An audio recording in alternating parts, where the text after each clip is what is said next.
unang video ng Ultimate Crypto Trading Course for Beginners. Maraming nagre-request ng basic trading tutorial noon pa at may mga kaibigan din ako na nagtatanong kung paano ba mag-trade. Kaya ako ginawa ang video na ito para sa kanila at sa mga taong interesado pasukin ang crypto trading. Kung wala kang idea sa financial market at trading, well, ito ang magiging stepping stone mo. Ipapaliwanag ko ng simple ang mga bagay na kailangan mo matutunan sa trading. Ang trading course na ito ay binubuo ng 10 parte. Sa part 1, I will discuss an introduction to trading. Dito ipapaliwanag ko ang basic idea ng trading at ang pagkakaiba nito sa investing. Basic overview of fundamental analysis and technical analysis, market trends at market cycles. Sa part 2 ng trading course, bibigyan ko kayo ng overview about trading strategy, types of trading, day trading, swing trading, position trading at scalping. Sa part 3, I will explain financial instrument like spot market, margin trading, derivatives market, futures contract at options. Part 4, yung trading platform, common terms and overview. Part 5, introduction to spot trading. Ituturo ko yung simpleng pag-buy and sell sa isang trading platform. Part 6, dito na papasok yung technical analysis na napaka-importante sa ating trading journey. Ituturo ko sa inyo yung kung paano gamitin ang candlestick, support and resistance, trend line. Yan lang muna. Then part 7, trading indicators. Yung mga madadaling matutunan pero very effective. Moving average, RSI at Bollinger Bands. Part 8, risk management. Sa totoo lang may video na ako about risk management pero I will try to explain it in a simple way. Part 9, trading psychology. Yung mga kailangan nyo malaman about trading psychology. Part 10, trial and error with paper trading. Dito bibigyan ko kayo ng advice kung gaano katagal dapat kayo mag-paper trading at mga tips and tricks bago kayo sumabak sa live account. So, 10 parts lang yung video at pag natapos mo itong course na ito, sigurado ako magkakaroon ka ng solid foundation about trading. Marami namang mga trading tutorial sa YouTube, kaya lang medyo mahirap intindihin at kalat-kalat. Wala pa ata akong nakitang full trading course tutorial sa YouTube about crypto trading. Meron din naman mga coach na nagtuturo ng trading, kaya nga lang may bayad yun, may bayad ang mentorship. Pero bakit ka naman magbabayad kung kaya mo naman ito matutunan ng libre? Depende kasi sa tao. May mga tao kasi nahihirapan matutunan ng isang bagay nang hindi tinututukan. At kung kaya mo naman pag-aralan ito mag-isa at determinado ka, walang imposible. Kaya mo maging isang profitable trader balang araw.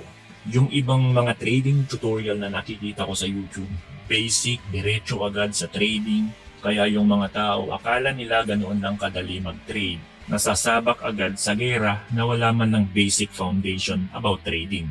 At ano ang mangyayari? They will pay a higher price.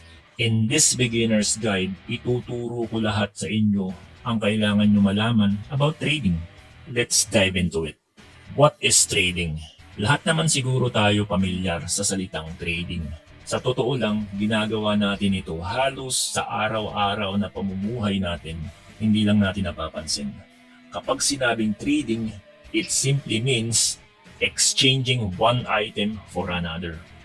Pag dinala natin ito sa financial market tulad ng stocks, forex at cryptocurrency, it means as a trader nakikipagpalitan tayo ng pera, shares or coins sa iba't ibang trader sa buong mundo online. Pero ang motibo natin kaya gusto natin pasukin ang trading ay para makapag-profits. Pera. Bibili tayo sa murang halaga at ibebenta natin sa mataas na halaga. A simple buy and sell. At gagawin natin ito sa financial market. Pero bakit tumataas at bumababa ang price ng isang asset? Simple economics, supply and demand. Kapag tumataas ang demand sa isang bagay at nagkukulang ang supply nito, tataas ang presyo. Kapag naman dumadami ang supply ng isang bagay at hindi masyado mataas ang demand dito, bababa ang presyo. At nangyayari ito in any market, stocks, commodities, at cryptocurrency. Dahil sa mabilis na pagtaas at pagbaba ng price ng isang asset, ang mga traders ay nakakakita ng oportunidad para makabili, makapagbenta sa maikling panahon. Nangyayari ito sa loob ng isang araw, buwan, linggo, o kahit sa loob ng isang minuto. Pwede ka makapag-participate sa trading. In other words, trading is making money in the short term and investing is a long term. Pumunta naman tayo sa investing. What is investing? Ito yung paraan ng pagbili ng isang asset sa paniniwala na ang value nito ay tataas sa hinaharap in the form of income, payments, or capital gains. Sa maraming bagay ginagamit natin ang salitang investment tulad ng pag-i-invest ng oras sa isang bagay, it's a form of investment. Pero sa financial world, ito yung pagbili ng securities, real estate at iba pang mga bagay na maaaring makapagbigay ng income or capital gains sa isang investor. Ang karaniwang tinitingnan ng mga investor sa isang particular na asset ay fundamental value nito. Kung may potential ba na tumaas ang value nito sa hinaharap. Wala silang pakialam sa daily fluctuations ng market, hindi katulad ng mga traders. Ano ang kaibahan ng trading at investing? Simple.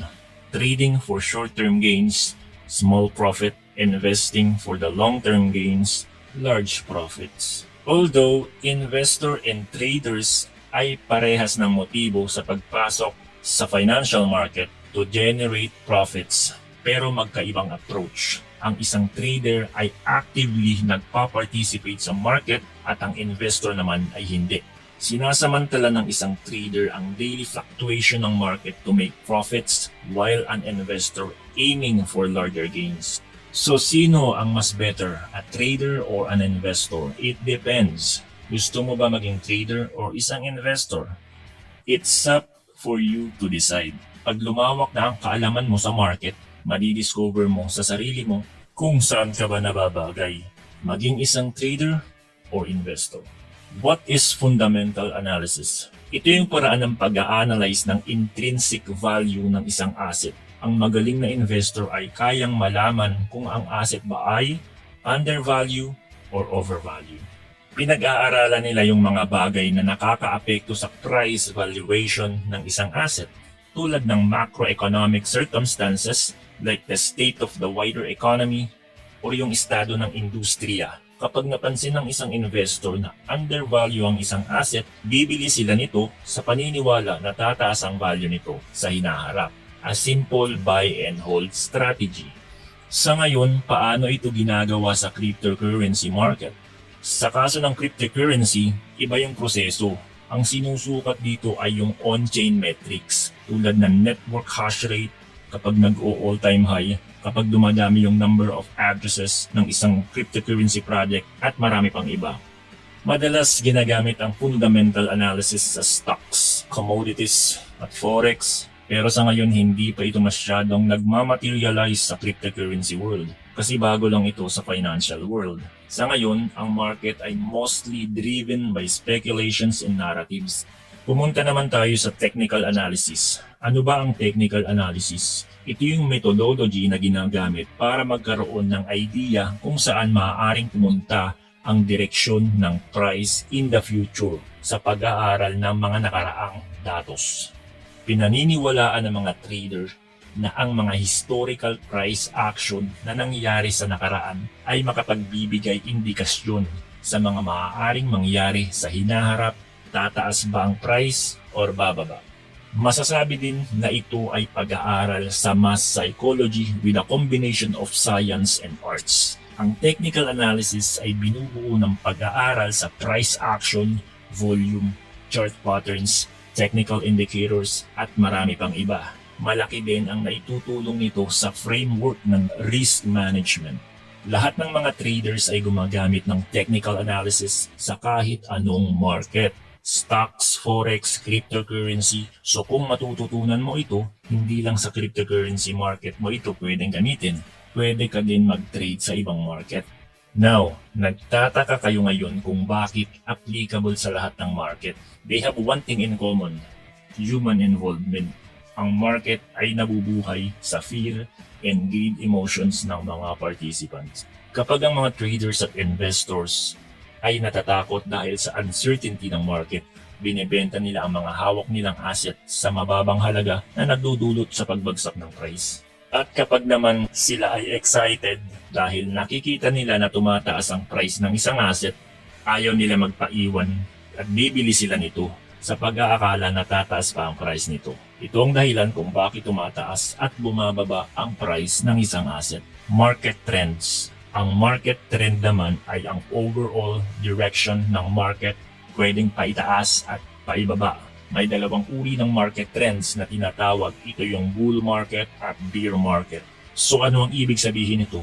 Bull market, ito yung panahon na ang market ay patuloy sa pagtaas. Nagkakaroon ng fluctuation pero ang overall trend ay pataas pa din. Ito ang panahon na hinihintay ng mga investors at traders kasi ang mga asset na hinahawakan nila ay patuloy sa pagtaas. Mas nangingibabaw ang greed at excitement, mas madaling makapag-profit sa bull market at ito ang hinihintay ng karamihan. Sa bear market naman, ito yung kabaliktaran ng bull market. Ito yung panahon na bumabagsak ang price ng market at patuloy ito sa pagbaba. Ito yung kinatatakutan na pangyayari ng mga investors at traders kasi sa panahong ito, bumababa ang value ng asset na hinahawakan nila. May mga panahon na ang market ay hindi tumatakbo paitaas at paibaba. Minsan ito ay flat or nag-move sideways, pabalik-balik. Ito yung tinatawag na sideways movement ng market. I will explain it further sa mga susunod na pag-aaral natin. Market cycles. May kasabihan tayo, bilog ang mundo. Ganito din ang takbo ng market. Minsan, nasa bear market tayo at minsan, nasa bull market tayo. Ang market ay hindi habang buhay mananatili sa bear market. Maaaring magtagal ito, pero lahat ng bagay ay may hangganan. Pagkatapos ng bear market, laging may kasunod na bull market. Sa pag-aaral ng technical analysis, mas madali natin malalaman ang takbo ng market. As a trader, may mga certain indicators tayong tinitingnan para ma-identify ito. I will discuss this further pag nasa part 6 na tayo ng trading course. Ang pinag-aralan lang natin ngayon ay yung basic idea ng trading. At sa susunod na video, yung part 2 ng trading course, pag-aaralan natin ang iba't ibang uri ng trading.